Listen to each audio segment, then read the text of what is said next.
Sophie! Go, Sophie! I had the most amazing pregnancy. I couldn't be more proud when we got pregnant, and it was just like, you're living in a utopia.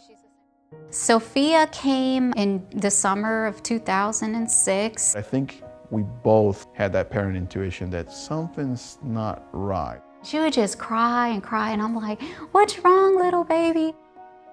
At Sophia's 12-month appointment, we had been voicing our concerns with our pediatrician for some time now, and she went ahead and referred us out to a neurologist and a team of child development specialists, and they told us, hey, we want to do a CAT scan and we're going to do an MRI, and I started to really get that sinking feeling inside.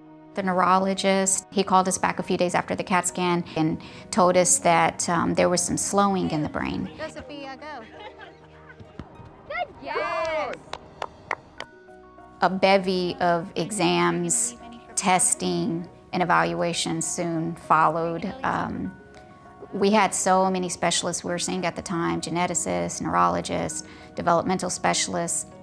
All the testing that we did came back inconclusive. Who do we have? Oh, it's Dora. Feed Dora. Yum, yum, yum, yum, yum, yum, yum. We had done sequencing. They call us in, we sit down with the geneticist, a genetic counselor, and they're like, well, there's nothing here that tells us today what's wrong. And that was kind of like somebody hit you in the gut. It's frustrating to go doctor after doctor, and nobody can give you a definitive answer. We took a timeout. For a couple of years, we just stopped going to see doctors. And at the end of the day, it just became this sense that I'm powerless. I can't do anything. Not knowing what Sophia was going through medically was very isolating. You know, family and friends kind of started to disappear quietly. Say, look, please. Good job. Good job.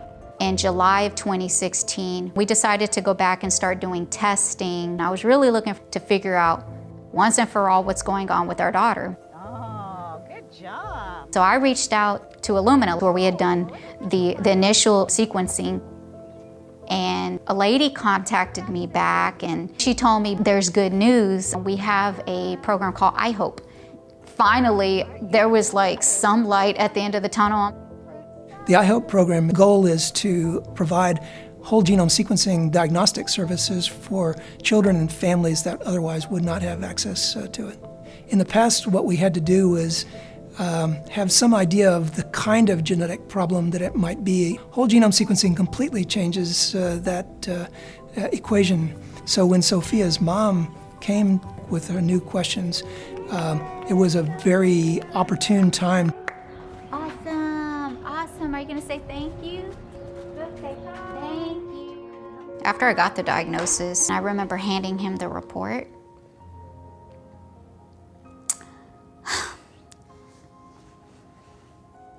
I remember handing him the report and waiting to see what his response would be.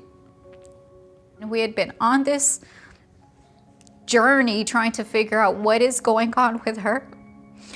And I just wanted answers, and I honestly wasn't expecting the result to come back and say, oh, well, she has this terrible condition, and at some point she may slip away from us. And it'll happen subtly, most likely. And then she may not be here with you anymore. I would say, good night. Rock your baby. Rock your baby. Sophia was found to have a de novo mutation in a gene called WDR45. It's a rare neurological and neurodegenerative disorder that is caused by abnormal accumulation of iron in the brain.